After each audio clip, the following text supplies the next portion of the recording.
Hello दोस्तों, तो देखिए आज हम लोग एडुटेरिया का जो वॉल्यूम 2 चल रहा था, देखिए वॉल्यूम 2 इसका आज हम लोग सेट नंबर 3 देखने वाले हैं। सेट नंबर 2 ऑलरेडी करा चुके हैं। देखिए इधर थोड़ा सा टाइम नहीं मिल पा रहा था, व्यस्तता के कारण सेट अपलोड नहीं हो रहा था, लेकिन अब अपलोड होगा। तो चलिए आज हम लोग सेट नंबर 3 देखते हैं। आपका ज़्यादा टाइम न लेते हुए सेट नंबर देखिए वॉल्यूम 2 है और हम लोग सेट नंबर 3 देखेंगे। चलिए ज़्यादा टाइम नहीं लेंगे। बाकी पीडीएफ के लिए टेलीग्राम ज्वाइन करिए और ज़्यादा से ज़्यादा जुड़िए, मतलब अपने जो साथियों सहयोगियों हैं उसको भी जोड़िए।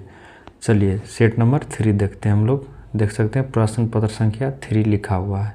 तो क्वेश्चन नंबर 1 कहता है जाति आधारित जनगणना 2022 के अनुसार हिंदू धर्म की आबादी। देखिए ये जो है बिहार के बारे में क्वेश्चन है, ध्यान रखिएगा। ये बिहार के बारे में क्वेश्चन है कि बिहार में जो तत्काल में अभी जाति जनगणना हुआ है उसमें हिंदू धर्म की आबादी कितनी है।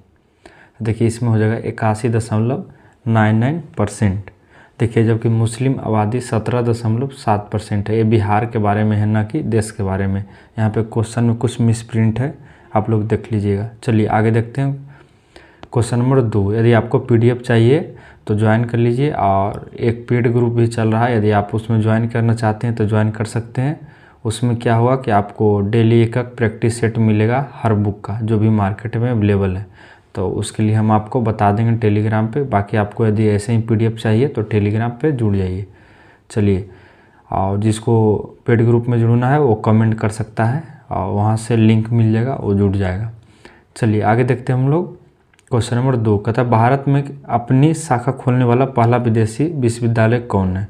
मतलब पहला विदेशी जो यूनिवर्सिटी है वो कौन भारत में विश्वविद्यालय खोला है। तो 2 के हो जाएगा देखिए सी, डिक्किन विश्वविद्यालय। कौन विश्वविद्यालय? डिक्किन विश्वविद्यालय। चलिए तो आप ध्यान रखिएगा। आप पूछेगा कहाँ का यह है, तो यह ऑस्ट्रेलिया का, ये यूएस इसका शॉर्टकट, और ऑस्ट्रेलिया का। यह कहाँ खोला गया है, तो गुजरात की राजधानी गांधीनगर में। कहाँ पे? गुजरात की राजधानी गांधीनगर में। आप लोग इसको ध्यान रखिएगा। चलिए आगे देखते हैं क्वेश्चन नंबर 3। कहता नाटो के 31वें सदस्य के रूप में किसे शामिल किया गया। तो देखिए फिनलैंड शामिल हुआ है। कौन हुआ? फिनलैंड। आप लोग इसको ध्यान रखिएगा। कौन शामिल हुआ? फिनलैंड। चलिए आप इसके बारे में थोड़ा सा समझिए, नाटो के बारे में। देखिए 4 अप्रैल 1949 को इसका गठन हुआ था। किसका? नाटो का, मतलब नॉर्थ अटलांटिक ट्रीटी ऑर्गेनाइजेशन। इसका मुख्यालय कहाँ है? तो बेल्जियम की राजधानी ब्रुसेल्स में। कहाँ पे? ब्रुसेल्स में। आप लोग इसको भी थोड़ा सा ध्यान रखिए। देखिए अप्रैल 2023 में यह शामिल हो गया किस में? नाटो में। नाटो में आप लोग ये भी ध्यान रखिएगा। चलिए आगे देखते हैं। 3 तो हो गया है, 3 का हो जाएगा बी, फिनलैंड बोल दिए। चलिए आगे देखते हैं हम लोग 4 का। थोड़ा सा डिटेल सोल्यूशन में हम लोग देखते चलेंगे। चलिए 4 कहता है सिपरी रिपोर्ट 2023 के अनुसार विश्व के 3 सबसे बड़े सशस्त्र आयात देशों का क्रम कौन है। चलिए सबसे ज़्यादा आयात कर रहा है, यानी अपने यहाँ आयात कर रहा है किसको? सशस्त्र को, हथियार को। तो 4 का हो जाएगा डी। क्या हो जाएगा? डी। आप लोग ध्यान रखिएगा। भारत, सऊदी अरब और कतर। आप ये भी ध्यान रखिएगा। चलिए आगे देखते हैं हम लोग 5। अंतर्राष्ट्रीय बौद्धिक संपदा सूचकांक 2023 में भारत का स्थान कौन रहा है।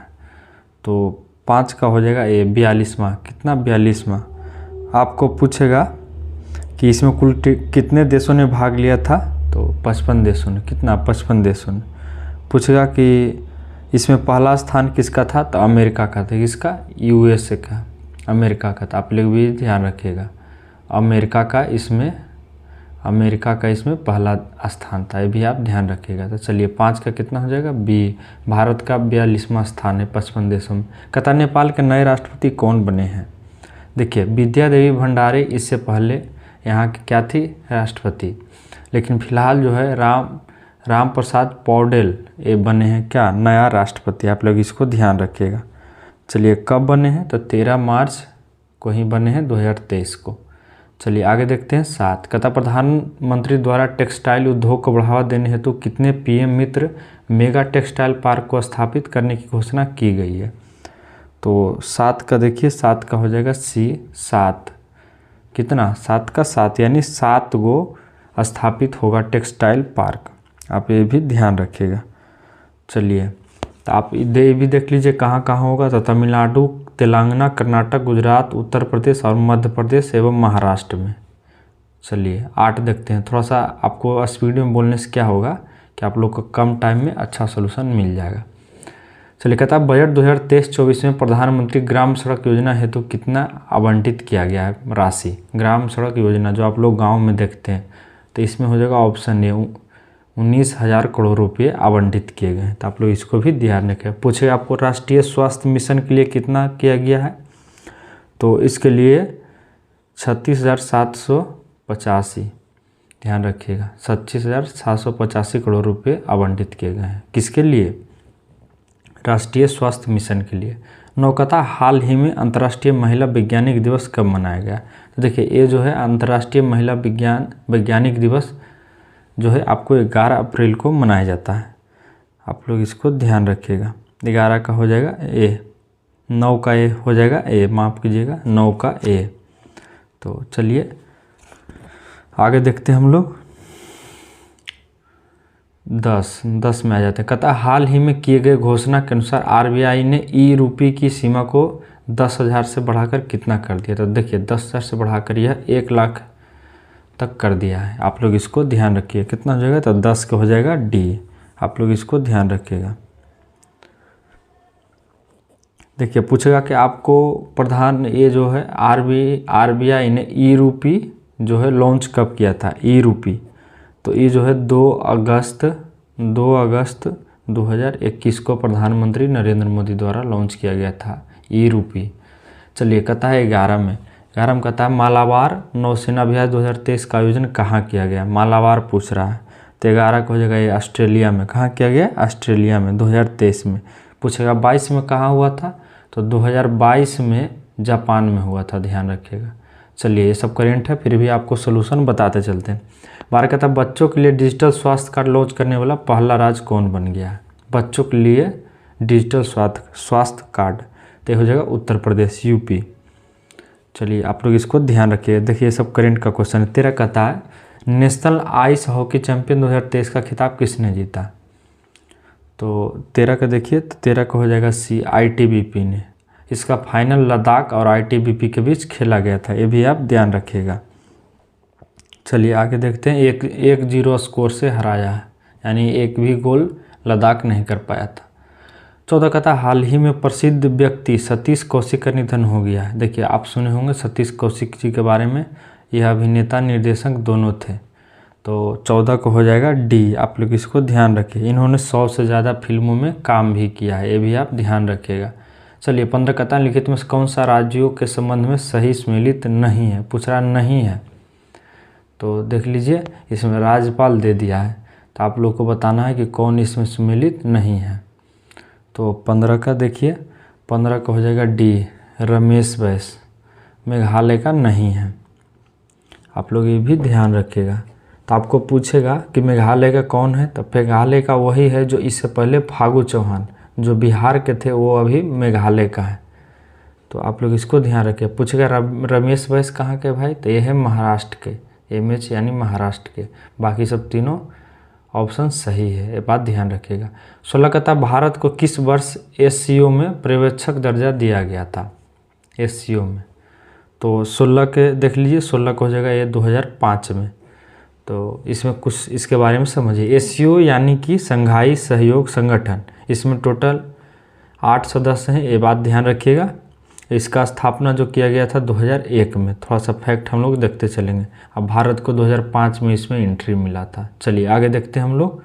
क्वेश्चन नंबर 27 कहता मोढेरा को भारत का पहला 24x7 और सौर ऊर्जा संचालित गांव घोषित किया है। यह गुजरात के किस जिले में? तो ये जो है गुजरात के मेहसाना जिले में। कहाँ पे? मेहसाना। तो 17 का हो जाएगा ए, ध्यान रखिएगा। कहता स्टैचू ऑफ बिलीफ मतलब कि किस भगवान को समर्पित है? कहने का मतलब ये पूछ रहा है किस भगवान प्रतिमा से संबंधित है। तो 18 के देखिए, तो 18 को हो जाएगा बी, भगवान शिव से। किससे? भगवान शिव से। तो चलिए इसके बारे में थोड़ा सा समझते। ये कहाँ पर स्थित है? तो राजस्थान में। और इसका स्थापित कब किया गया था पूछेगा, तो 29 अक्टूबर 2022 को। ये भी आप ध्यान रखिएगा। चलिए 18 को हो गया है। उसके बाद 19 देखते हैं। 19 कहता उच्च न्यायालय के, देखिए 19 कहता है उच्च न्यायालय के ने किसकी अध्यक्षता में क्षेत्रीय भाषा न्यायालयों के निर्णय के अनुवाद करने हेतु समिति का गठन किया है, यानी कि जो क्षेत्रीय वहाँ की लोकल लैंग्वेज है उसमें। तो 19 का देखिए, 19 का हो जाएगा बी, अभय ओका समिति। कौन थे? अभय ओका समिति। पूर्व ये कौन हैं? तो न्यायमूर्ति हैं, यानी जज थे पहले, तो इनकी अध्यक्षता में समिति का गठन किया गया है। आप लोग इसको ध्यान रखिएगा। चलिए आगे देखते हैं। 20 कहता भारत की सबसे बड़ी एस्केप टनल की लंबाई कितनी है? ये एस्केप टनल 20 का हो जाएगा सी, 272 किलोमीटर। याद रखिएगा 272 किलोमीटर। ये जो है उधमपुर से बारामूला तक है, जम्मू कश्मीर में। इतना लंबी जो 272 किलोमीटर है यह रेल लाइन परियोजना है, आप इसको ध्यान रखिएगा। चलिए 21 का था ब्लैक राइनो को संरक्षण देने के उद्देश्य से वन जीव संरक्षण बॉन्ड, वाइल्ड लाइफ बॉन्ड किस संस्थान द्वारा जारी किया गया? 21 का देखिए, तो 21 का हो जाएगा ये वर्ल्ड बैंक। किसके द्वारा? World bank. तो आप लोग इसको ध्यान रखिएगा। चलिए 22 में हम लोग आ जाते हैं। कहता है किरेन रिजिजू के इस्तीफे के बाद देश के नए कानून मंत्री कौन बन गए हैं? 22 देखिए, ये बन गए अर्जुन राम मेघवाल।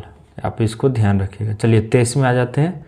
तो इसका था किस संस्था द्वारा हाल ही में जीवन आज़ाद पॉलिसी की शुरुआत की गई है? तो ये हो जाएगा LIC, जो जिसका नारा है जिंदगी के साथ भी जिंदगी के बाद भी। आप इसको ध्यान रखिएगा। जनवरी 2023 में यह पॉलिसी लाया गया है, ये भी आप ध्यान रखिएगा। 24 देखिए, कहता वर्ष 2023 में कितनी महिलाओं को पद्म पुरस्कार से नवाजा गया? 24, तो ये हो जाएगा 19। कितना? 19।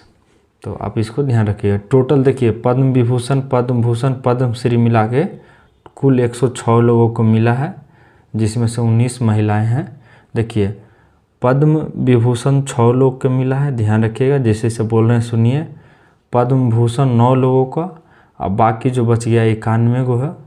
ये टोटल जो है किसको मिला है? पद्मश्री को। चलिए 25 देखिए, 25 कहता है राष्ट्रीय विज्ञान दिवस 2023 का विषय क्या है? थीम। तो 25 का हो जाएगा ए, वैश्विक कल्याण के लिए वैश्विक विज्ञान। ध्यान रखिएगा, वैश्विक कल्याण के लिए वैश्विक विज्ञान आप ये थीम है। तो चलिए याद रखिएगा। देखिए पूछेगा कि विश्व विज्ञान दिवस प्रतिवर्ष कब मनाया जाता है? तो 28 फरवरी को। थोड़ा सा फैक्ट देखते चलेंगे, इसी तरह से आप लोग इसको ध्यान रखिएगा। चलिए आगे देखते हैं। 26, 25 हो गया। 26 का था भारत के उपराष्ट्रपति का निर्वाचन, भारत के उपराष्ट्रपति निर्वाचन एक निर्वाचन गण द्वारा किया जाता है जिसके सदस्य होते हैं। देखिए ये जो होते हैं संसद के दोनों सदनों के केवल नहीं, ये गलत है। संसद के दोनों सदनों का केवल निर्वाचित नहीं, संसद के दोनों सदनों का सभी सदस्य होता है, चाहे वह मनोनीत हो या हो निर्वाचित। देखिए राष्ट्रपति के चुनाव में ऐसा होता है कि जो निर्वाचित होता है वही वोट डालते हैं, लेकिन उपराष्ट्रपति के केस में जो मनोनीत होते हैं 12 को, वो भी इसमें वोट डाल सकते हैं, चाहे 2 एंग्लो इंडियन हो, जो कि अब समाप्त हो चुका है। तो 26 का कितना हो जाएगा? 26 का बी। आप इसको ध्यान रखिएगा। किसके तहत? अनुच्छेद 66 एक तहत, 66 के 1 के तहत। आप ये भी आप ध्यान रखिएगा। चलिए आगे देखते हैं। 27 का था संविधान के किस अनुच्छेद में उल्लेखित है कि अध्यक्ष के पास निर्णायक मत होगा जिसका प्रयोग मतों की बराबरी होने पर करेगा? मतलब यदि टाई हो जाए यानी बराबर हो जाए तो एक मत डालने का अधिकार अनुच्छेद 100 के 1 के तहत कर सकता है। कौन? लोकसभा अध्यक्ष, अध्यक्ष जो है कर सकता है। चलिए आगे देखते हैं। 28 कहता खाद्य मिलावटी निवारक अधिनियम पहली बार कब लागू किया गया था? लागू पूछ रहा है। तो 28 का हो जाएगा ये 1954 में। कब किया गया था? 1954 में। देखिए सर्वप्रथम अधिनियम किया गया था और यह जून 1955 से लागू हुआ था। कौन? 1 जून 1955 से। ये भी आप ध्यान रखिएगा। चलिए आगे देखते हैं। 29 कहता है भारत में केंद्र राज्य संबंध निर्भर करते हैं। देखिए कहता संवैधानिक प्रावधानों पर, परंपराओं तथा व्यवहारों पर, न्यायिक व्याख्या पर, बातचीत के लिए नियंत्रक। देखिए इनमें से सभी हो जाएगा। ये जितना भी चीज़ है सभी पर केंद्र राज्य संबंध निर्भर करता है, तो आप लोग इसको भी ध्यान रखिएगा। चलिए आगे देखते हैं 30 का था, निम्नलिखित में से किसका संबंध चुनाव आयोग से नहीं है। पूछ रहा नहीं है। देखिए, चुनाव का अधिसूचना जारी करना चुनाव आयोग का काम नहीं है। चुनाव का जो अधिसूचना है चुनाव आयोग के सिफारिश पर राष्ट्रपति करते हैं। कौन? राष्ट्रपति। आप लोग इसको ध्यान रखिएगा। केंद्र में राष्ट्रपति करेंगे और राज्यों में जो है राज्यपाल करते हैं, ये बात ध्यान रखिएगा। अब जो विधान परिषद या विधान सभा का चुनाव होगा उसमें जो है राज्यपाल करेंगे, और बाकी जो लोकसभा का चुनाव है ये राज्यसभा का, उसमें कौन करते हैं? तो उसमें राष्ट्रपति करते हैं। आप ये बात ध्यान रखिएगा। बाकी तीनों काम देख रहे हैं किसका है? चुनाव आयोग का। चाहे वो चुनाव का बंटवारा करना हो, चुनाव की वैधता का निपटारा हो, या चुनाव शांतिपूर्ण ढंग से करवाना हो, लेकिन वह चुनाव की अधिसूचना नहीं जारी कर सकते हैं, बस सिफारिश कर सकते हैं राष्ट्रपति या राज्यपाल को। 31 कहता है, किसने कहा था भारतीय संविधान को संघात्मकता के तंग से ढांचे में नहीं ढाला गया है? तो देखिए, इनमें से कोई नहीं। कौन थे? B.R. Ambedkar ji, doctor B.R. Ambedkar ji. आप ये बात ध्यान रखिएगा, इन्होंने यह कथन स्टेटमेंट दिया था।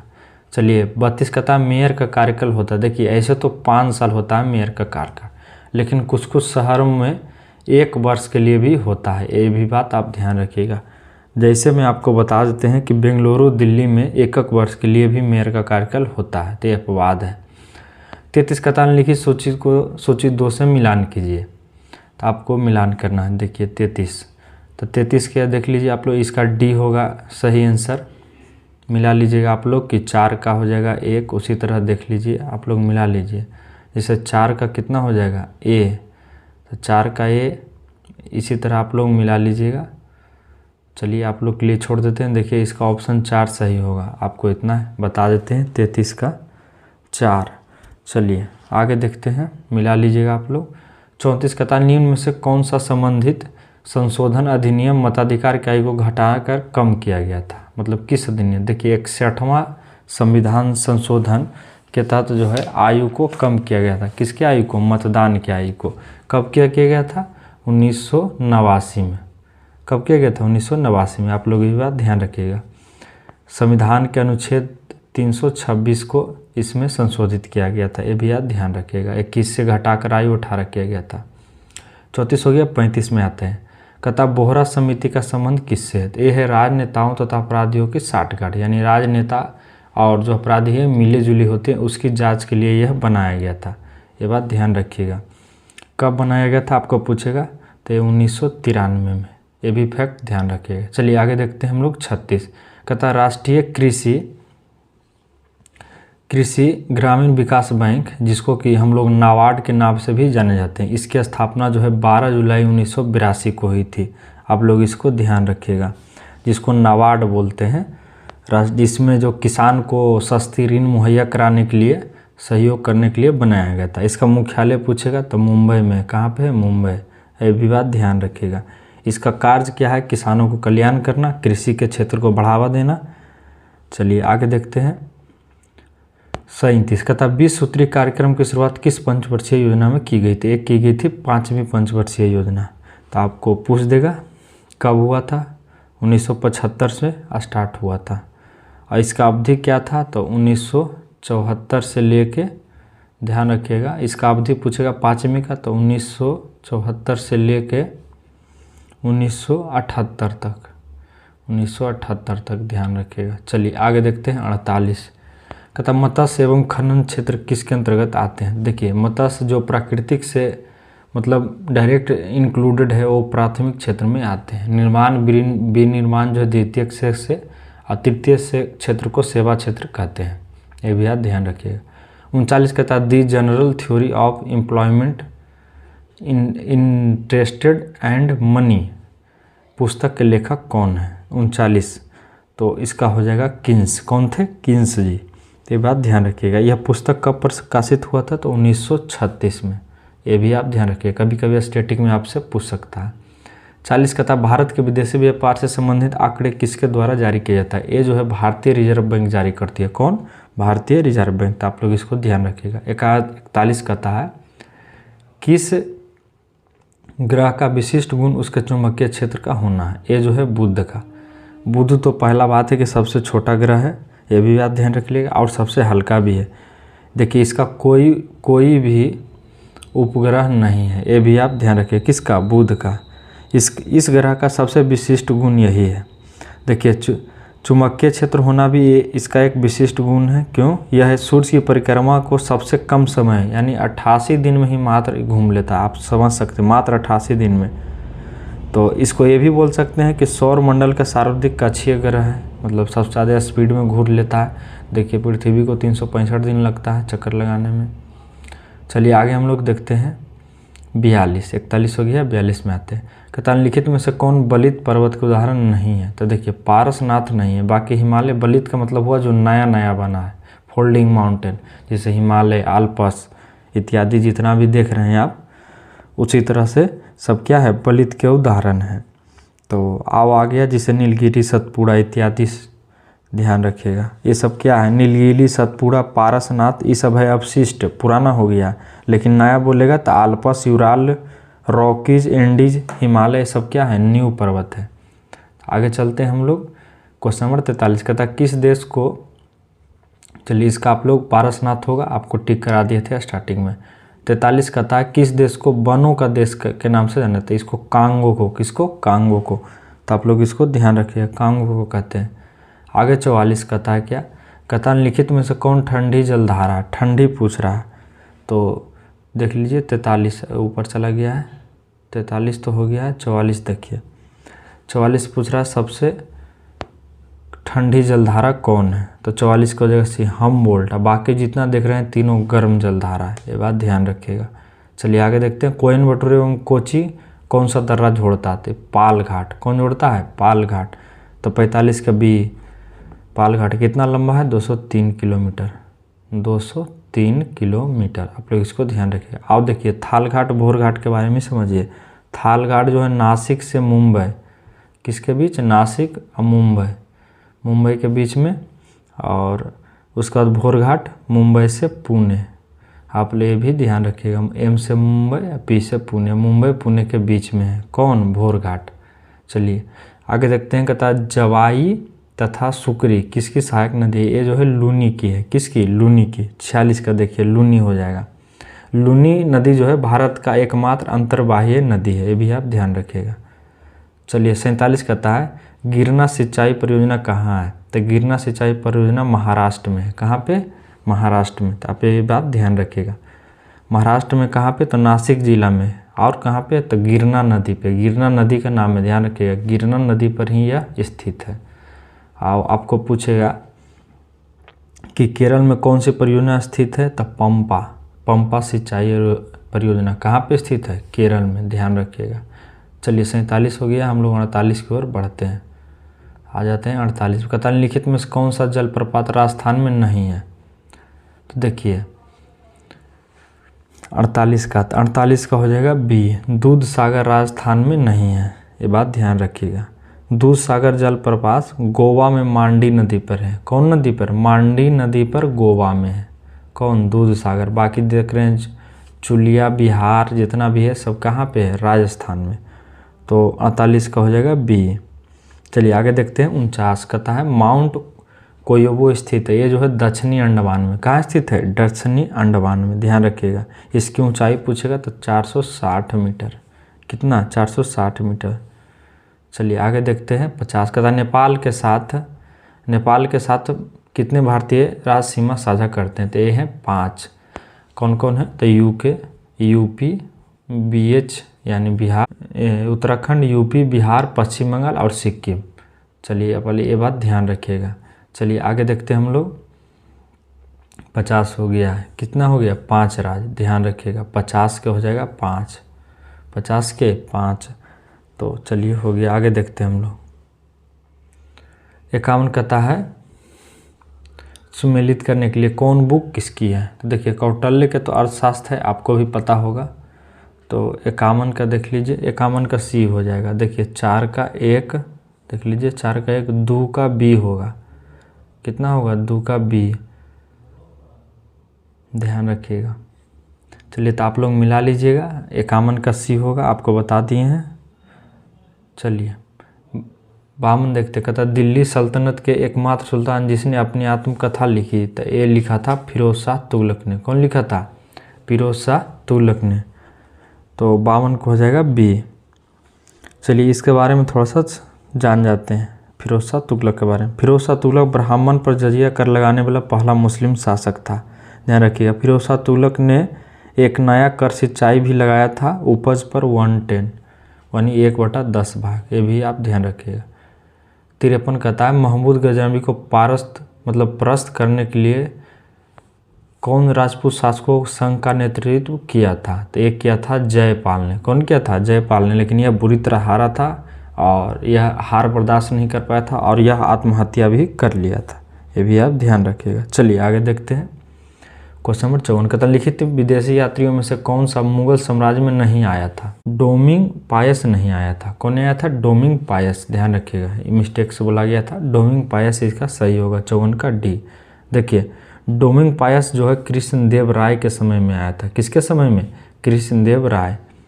तो आप लोग इसको भी ध्यान रखिएगा। सर देखिए, सर टॉमस रो किसके दरबार में आया था आपको पूछेगा, तो ये जहांगीर। किसके समय में? जहांगीर के समय में सर टॉमस रो। और बर्नियर और टर्मियन किसके समय में आया था? शाहजहां और औरंगजेब। ये दोनों, ये शाहजहां और ये औरंगजेब। बर्नियर शाहजहां और टर्बिनियर औरंगजेब के समय में भारत आया था। और डोमिंग पायस जो कृष्णदेव राय के समय में। ये बात ध्यान रखिएगा। चलिए 55 हो गया है, आगे हम लोग देखते हैं। 54 हो गया है, 55 देखते। कहता बौद्ध धर्म के संबंध में कौन सा कथन सत्य है? पूछ रहा सत्य है। देखिए द्वितीय बौद्ध संगीति में बौद्ध धर्म 2 भागों में महायान और हिनायन में टूट गया। तो देखिए इस चौथा में टूटा था, यही गलत है। आगे कहता बौद्ध धर्म के महायान संप्रदाय का आदर्श बोधिसत्व को प्राप्त है। ये बात सही है। बौद्ध धर्म के हिनायन संप्रदाय का आदर्श अरहत पद को प्राप्त है। सही है। नामग्याल बौद्ध मठ धर्मशाला हिमाचल प्रदेश में स्थित है। ये भी सही है। तो 1 2 3 2 3 4 इसका सही हो जाएगा, 55 का बी। चलिए 55 का बी होगा, आप लोग ध्यान रखिएगा। चलिए 56 की ओर हम लोग बढ़ते हैं। 56 कहता भारत के प्रथम गवर्नर जनरल कौन थे? तो इनमें से कोई नहीं, इनमें से कोई नहीं। चलिए तो हम लोग क्वेश्चन नंबर 56 की ओर बढ़ते हैं। 56 में देखिए क्या कहता है। 56 कहता है कि भारत के प्रथम गवर्नर जनरल कौन थे? गवर्नर जनरल आपको पूछ रहा था। देखिए इनमें से कोई नहीं होगा, तो 56 का क्या हो जाएगा? देखिए कौन थे आपको समझाते हैं। 1833 के चार्टर एक्ट अधिनियम जो आया था उसके तहत लॉर्ड विलियम बेंटिक को भारत का प्रथम गवर्नर जनरल बनाया गया था। ये बात ध्यान रखिएगा। आपको पूछेगा कि स्वतंत्र भारत का प्रथम गवर्नर जनरल कौन था एवं अंतिम, तो श्री राजगोपालाचारी जी थे। आप ये बात ध्यान रखिएगा। चलिए तो इसका ऑप्शन हो जाएगा डी, इनमें से कोई नहीं। चलिए आगे देखते हैं हम लोग। 57 कहता 1857 के विद्रोह के समय भारत का गवर्नर जनरल कौन था? तो आपको पता है लॉर्ड कैनिंग थे। कौन थे? Lord Canning. आप ये बात ध्यान रखिएगा। चलिए आगे देखते हैं हम लोग, ये बात ध्यान रखिएगा। 1857 का विरोध हुआ था, उससे देखिए विद्रोह से पहले कौन थे? लॉर्ड डलहौजी, उसके बाद ये आए थे। आप ये बात ध्यान रखिएगा। चलिए आगे देखते हैं हम लोग 58 की ओर। कहता निम्न में से कौन सा सही सम्मिलित नहीं है? आपको नहीं बताना है, बाकी सब सही होगा। देखिए अहोम विद्रोह एक गलत है। अहोम विद्रोह कब हुआ था आपको पूछेगा, तो 1828 में हुआ। कब हुआ था? 1828 में। लेकिन यहाँ क्या दिया है? 1928 में, तो यही गलत है। और कहाँ हुआ था अहोम विद्रोह? तो असम में। कहाँ पे? असम में। ये बात ध्यान रखिएगा। और आपको बता देते हैं कि पावना विद्रोह कहाँ हुआ था पूछेगा, तो WB यानी वेस्ट बंगाल में। आगे देखिए एका विद्रोह कहाँ हुआ था आपको पूछेगा, तो यूपी में। कहाँ हुआ था? यूपी में। ताना भगत आंदोलन कहाँ हुआ था? तो हुआ था बिहार और झारखंड में, JH। ध्यान रखिएगा। चलिए आगे देखते हैं हम लोग।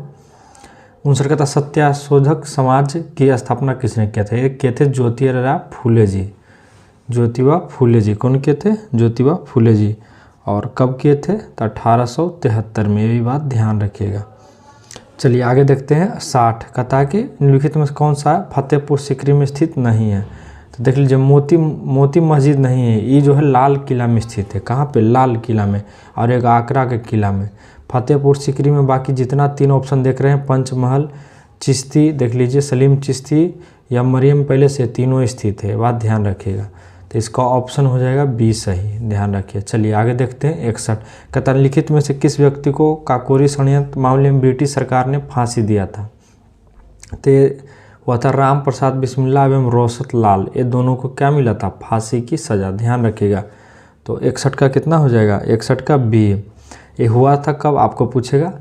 तो हुआ था 9 अगस्त AUG अगस्त 1925 को, ध्यान रखिएगा 9 अगस्त 1925 को। सहारनपुर जो यूपी में पड़ता है, लखनऊ से जा रहा था ट्रेन, उसी में ये लोग खजाना लूट लिया था अंग्रेज़ का, ध्यान रखिएगा।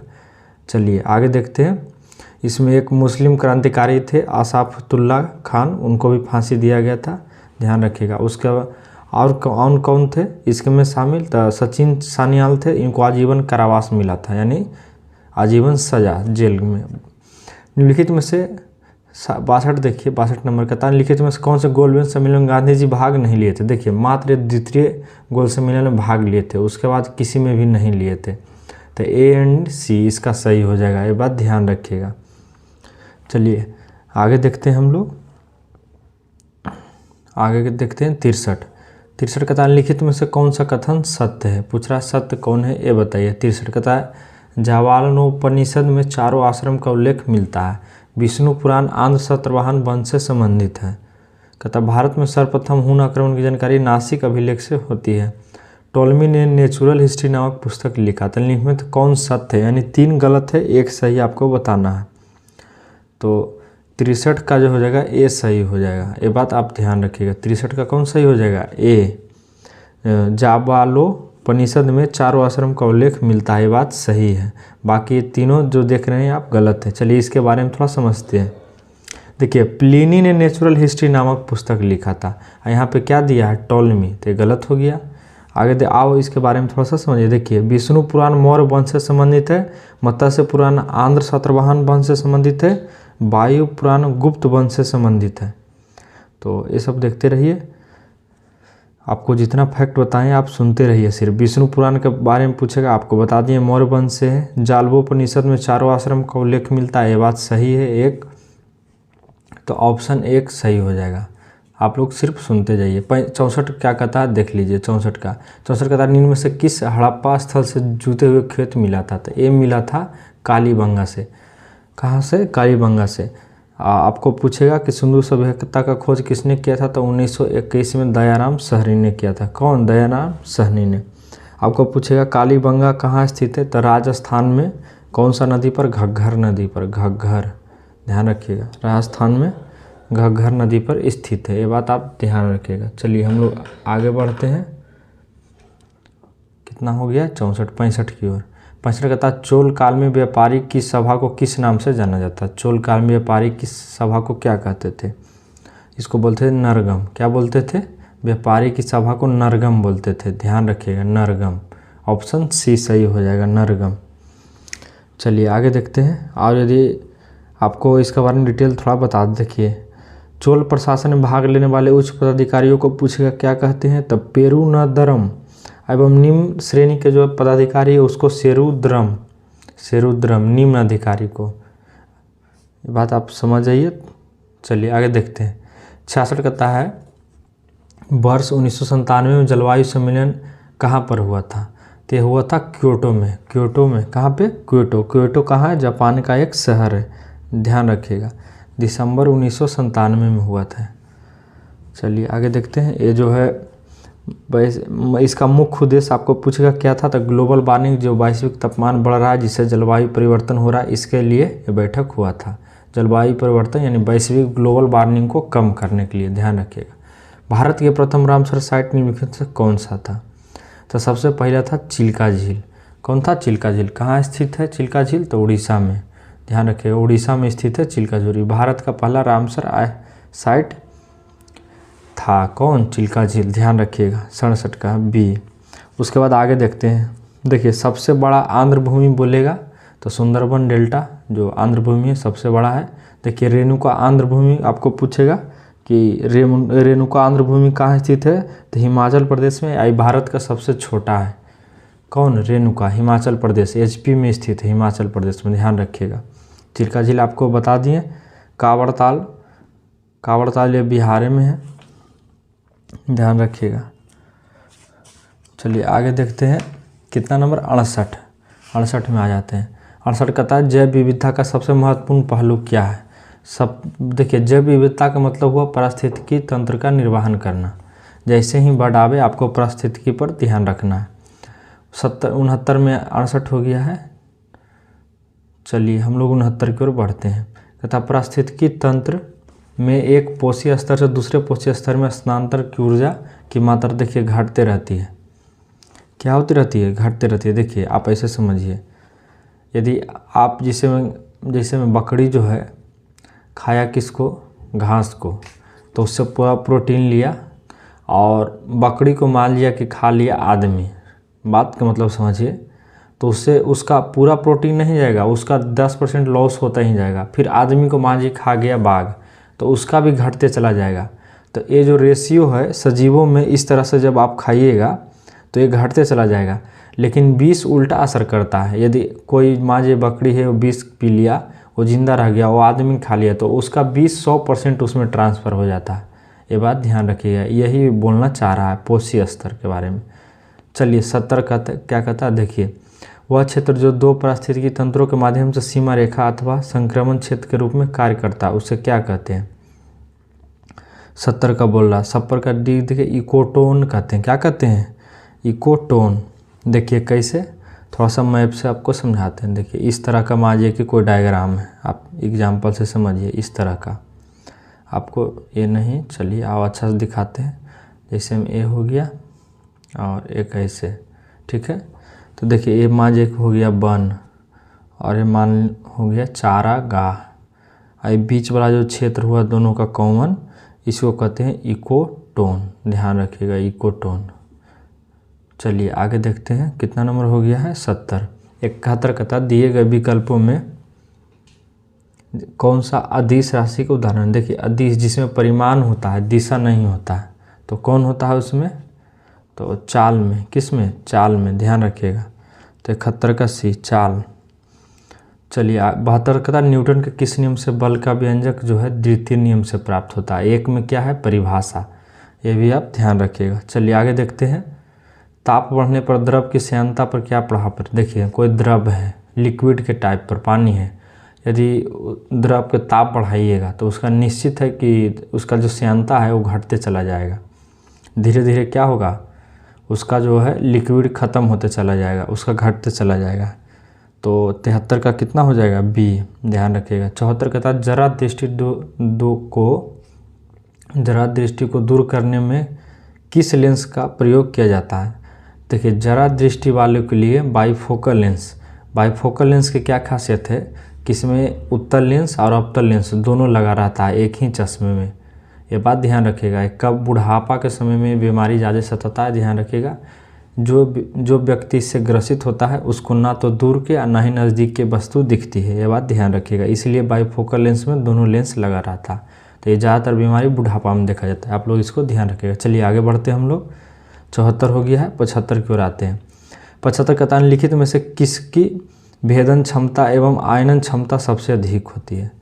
तो 75 का देखिए, 75 का हो जाएगा सी, गामा और अल्फा किरण का। ध्यान रखिएगा, भेदन क्षमता, ये बात ध्यान रखिएगा। चलिए आगे देखते हैं हम लोग।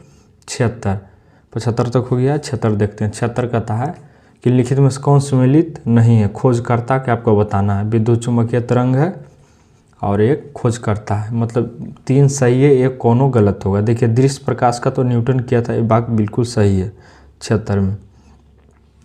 देखिए गामा किरण का पॉल विलाइड किया था, सही है। अवरक्त किरण का हर्शल किया था। देखिए दीर्घ तरंग का रोंटजन नहीं किया था, यही गलत है। दीर्घ तरंग का कौन किया था आपको बताते हैं। दीर्घ तरंग का मार्कोनी कौन किया था? मार्कोनी खोज किया था, तो यही गलत है। ये बात आप ध्यान रखिएगा। बाकी तीनों सही है। चलिए आगे हम लोग बढ़ते हैं। कहता ध्वनि की चाल जल में कितनी होती है? तो जल में होती है 1483 मीटर पर सेकंड की स्पीड से ध्वनि दौड़ती है। ध्यान रखिएगा। तो आपको और पूछेगा हाइड्रोजन में कितना होता है ध्वनि की चाल? तो 1269 मीटर पर सेकंड। ध्यान रखिएगा। और आपको पूछेगा लोहा में, तो 5130 सबसे ज़्यादा ठोस में होता है ध्वनि की चाल, ध्यान रखिएगा। कांच में कितना पूछेगा, तो देखिए कांच में होता है 5640 मीटर पर सेकेंड। और किस में, हाइड्रोजन आपको बता दिए। पारा में पूछेगा तो पारा में 1450 मीटर पर सेकेंड होता है, ध्यान रखिएगा। तो ये सब बात आपको ध्यान में रखते चलना है। चलिए 78 देखते हैं, कहता है रक्त के थक्का का पता लगाने में किस समस्थानिक का प्रयोग होता है, तो ये सोडियम 24 का होता है। किसका, सोडियम 24 का, ध्यान रखिएगा। यूरेनियम 235 किसका पता लगाने के लिए होता है, आपको ये भी पूछ सकता है और कभी कभी। तो इसमें जो है चट्टान की आयु ज्ञात किया जाता है यूरेनियम 235 से, ध्यान रखिएगा। चलिए आगे है 79, कहता है एक अच्छे ईंधन में कौन सा गुण शामिल नहीं होता। अच्छे ईंधन में देखिए, अच्छे ईंधन की खासियत है वो आसानी से उपलब्ध होना चाहिए। पहला गुण तो ये, जलने के पश्चात हानिकारक पदार्थ उत्पन्न ना हो, यही बात सही है।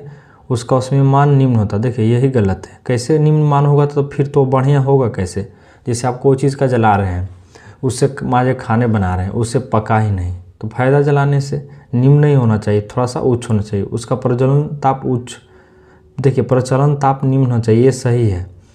थोड़ा सा नॉर्मल रहना चाहिए, लेकिन देखिए उसमें जो मान है वो निम्न नहीं रहना चाहिए। कम रहेगा तो ज़रूरत ही पूरा नहीं होगा। तो 79 का कितना हो जाएगा, 3। ये बात ध्यान रखिएगा, 79 का सी। चलिए आगे क्या कहता है, 80 कहता है काओलिन निम्न में से किसका अयस्क है, आपको बताना है काओलिन। तो 80 का हो जाएगा सी, एल्यूमिनियम का है। किसका है, एल्यूमिनियम का, ध्यान रखिएगा। 80 का सी, एल्यूमिनियम का। एल्यूमिनियम का और कौन कौन है, तो बॉक्साइड, कोरंडम, क्रायोलाइट, काओलिन आदि एल्यूमिनियम के अयस्क है, जबकि नाइटर, कार्नेलाइट आदि पोटासियम के हैं, ध्यान रखिएगा। आधुनिक आवर्त सारणी में वर्ग एवं आवर्त की संख्या कितनी है, तो देखिए 18 गो वर्ग है, 7 गो आवर्त है, 81 का 1 हो जाएगा, ध्यान रखिए। आधुनिक आवर्त सारणी किसने दिया है, मोसले के। और ये परमाणु संख्या एटॉमिक नंबर पर आधारित है, यानी परमाणु संख्या पर, ध्यान रखिएगा। चलिए आगे बढ़ते हैं हम लोग 82 की ओर। सोरेसेन द्वारा पीएच स्केल किस वर्ष दिया गया, तो 1909 में दिया गया था। कब दिया गया था, 1909 में, ध्यान रखिएगा। देखिए 0 से 7 के बीच पीएच का मान रहता है अम्लीय, और 7 के 14 के बीच क्या रहता है, क्षारीय, और 7 पर रहता है उदासीन। समझ गए। पीएच का मतलब होता है पावर और हाइड्रोजन का पावर बताता है। 83 कहता है कोशिका विभाजन कितने प्रकार का होता है। देखिए आप बहुत बार पढ़ेंगे, कोशिका विभाजन 3 प्रकार के होता है। तो आपको पूछेगा कौन कौन तरीका से, एगो असूत्री विभाजन, एगो समसूत्री और एक अर्धसूत्री विभाजन, 3 तरीका से होता है। देखिए कोशिका विभाजन को सर्वप्रथम किसने देखा था, तो 1855 में। देखिए देखा था, हम आपको बता रहे हैं, देखा था बिरचाऊ, जिसको बारचो भी कहा जाता है। कोशिका विभाजन मुख्यतः 3 प्रकार से होता है, आपको बता दिए। कौन देखा था सबसे पहले, तो आपको ध्यान में रखना है, क्या बताएं कोशिका विभाजन के बारे में। नंबर 83, तो सबसे पहले देखा था बर्चो ने, जिसको कि एक और नाम बरचाऊ के नाम से जाना जाता है। दोनों में अंतर है, दिया अलग है। ये पूछ रहे हैं कुछ और। कोशिका आपको पूछेगा कोशिका सिद्धांत किसने दिया, तो स्लाइडर ने एवं स्वॉन ने। आगे देखते हैं, कहता गंजापन के लिए कौन सा कवक जिम्मेदार है। जो बाल आपके उड़ जाता है उसी को गंजापन बोला जाता है। तो इसके लिए टीनिया कैपिटिस जिम्मेदार है। एक कवक है, फंगी, ध्यान रखिएगा। ये त्वचा पर बैठ जाता है और आपके बाल को उड़ा देता है। चलिए ठंड के दिन में आपको देखने को मिलेगा। 85 कहता चावल, गेहूं, गन्ना किस कुल के पौधे हैं, तीनों के बारे में पूछ रहा है। तो ये है ग्रेमिनेसी, किस कुल के, ग्रेविनेसी के, ध्यान रखिएगा। आगे क्या कहता है, देखिए 86 में आ जाते हैं हम लोग। 86 कहाँ है, देखिए ये 85 तक कहाँ तक हम लोग हुआ है। हाँ देखिए 86, बौने पौधे को लंबा करने में कौन सा हार्मोन सहायक होता है, यहीं पर 86 था। तो इसका हो जाएगा जिब्रेलिन, किसका, जिब्रेनी का, ध्यान रखिएगा। जिब्रेनी हार्मोन की खोज किसने किया, कुरोसावा ने। किसने, कुरोसावा ने किया था। पूछेगा कब की, 1926 में इसका खोज हुआ है। कौन किया है, कुरोसावा, ध्यान रखिएगा। कुरोसावा ने इसका खोज किया है, किसका, बौने पौधे को लंबा करने के लिए हार्मोन का। चलिए आगे देखते हैं, 86 हो गया। 87 की ओर हम लोग बढ़ते हैं। 87 कहता है क्या, देख लीजिए, निम्नलिखित में से कौन द्वितीय उपभोक्ता के उदाहरण नहीं है। द्वितीय उपभोक्ता के उदाहरण नहीं है तो बकरी नहीं है, ये तो प्रथम उपभोक्ता है, ध्यान रखिएगा। जो प्रथम उपभोक्ता को खाता है वो द्वितीय उपभोक्ता होता है। जैसे मांस खाता है, जैसे बकरी को कौन खा जाएगा, लोमड़ी, भेड़िया, ये सब। तो 87 का कौन हो जाएगा, ए। चलिए आगे देखते हैं, राइबोसोम का नामकरण किसके द्वारा किया गया था, राइबोसोम। 88 का हो जाएगा बी, रिचर्ड बी रॉबर्ट। किसने नामकरण किया था, रिचर्ड बी रॉबर्ट ने, ध्यान रखिएगा। चलिए आगे देखते हैं, कितना नंबर हो जाएगा, 89। समसूत्री विभाजन के बारे में कौन सा कथन असत्य है। असत्य आपको पूछना बताना है। समसूत्री यह विभाजन कायकीय कोशिका में होता है, बात सही है।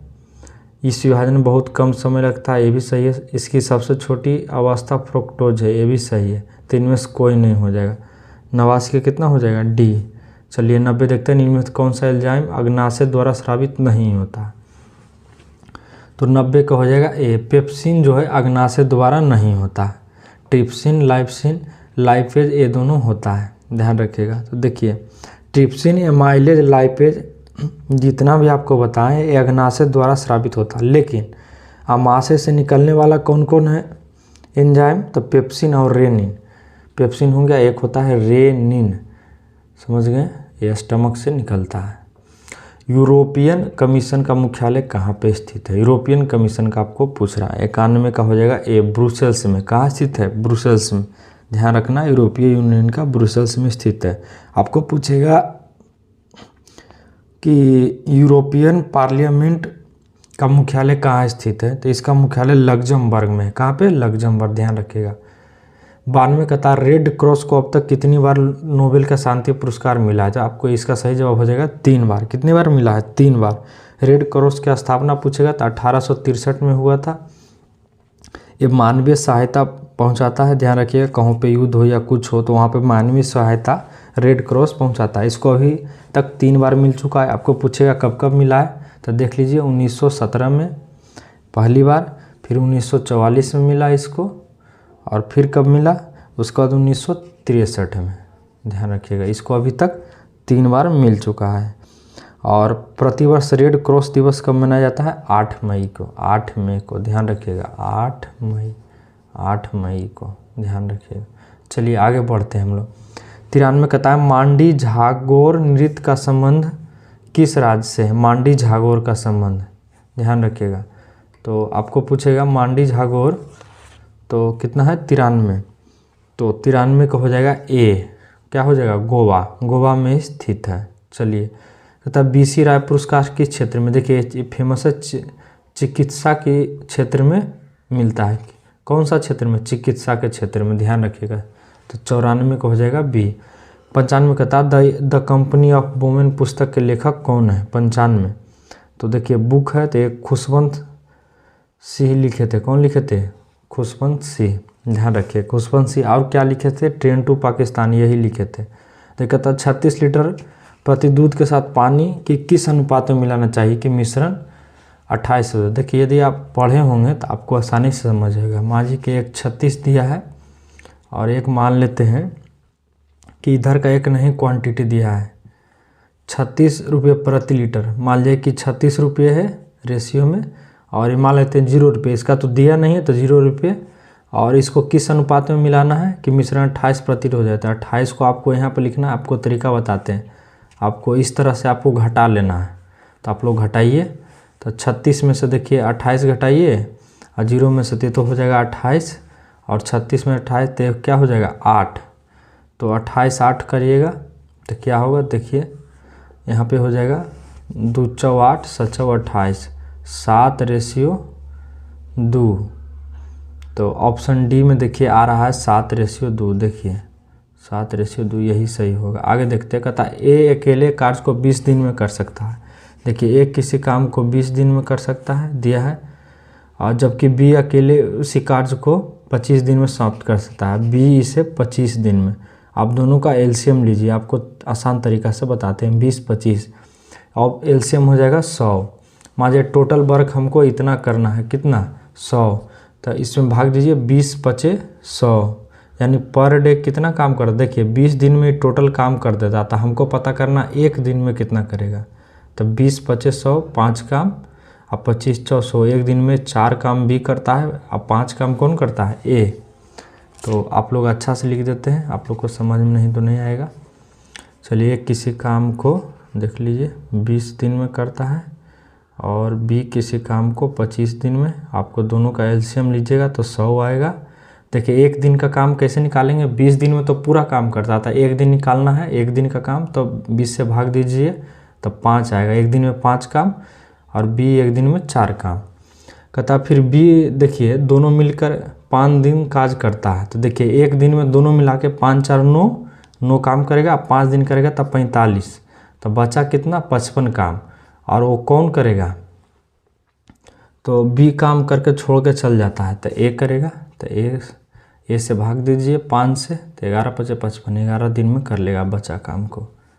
आगे कहता है 98 देखिए 98 कहता है वो विकल्प चुनिए जो तीसरी संख्या से उसी प्रकार संबंधी है जिस प्रकार दूसरी संख्या पहले से। तो देखिए ये रीजनिंग है, आप लोग आसानी से बना लीजिएगा।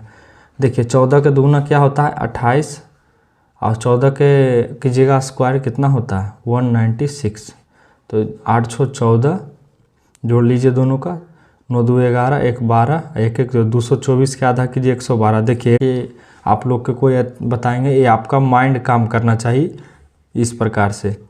तो इसका कितना हो जाएगा आप कीजिएगा, फिर इसी तरह इसको कीजिए। 18 का दुगुना 36, 18 का स्क्वायर 324, 6 4 10, 3 2 5 1 6, ये कितना हो 360, इसके आधा कितना हो जाएगा 180, तो 180 ऑप्शन में है। तो आपको ये सेट करना है माइंड में, ध्यान रखिएगा। तो चलिए आगे बढ़ते हैं हम लोग। 99 में क्या कहता है, लुप्त संख्या को ढूंढिए 99। तो इसमें लुप्त को ढूंढना है, ध्यान रखिएगा।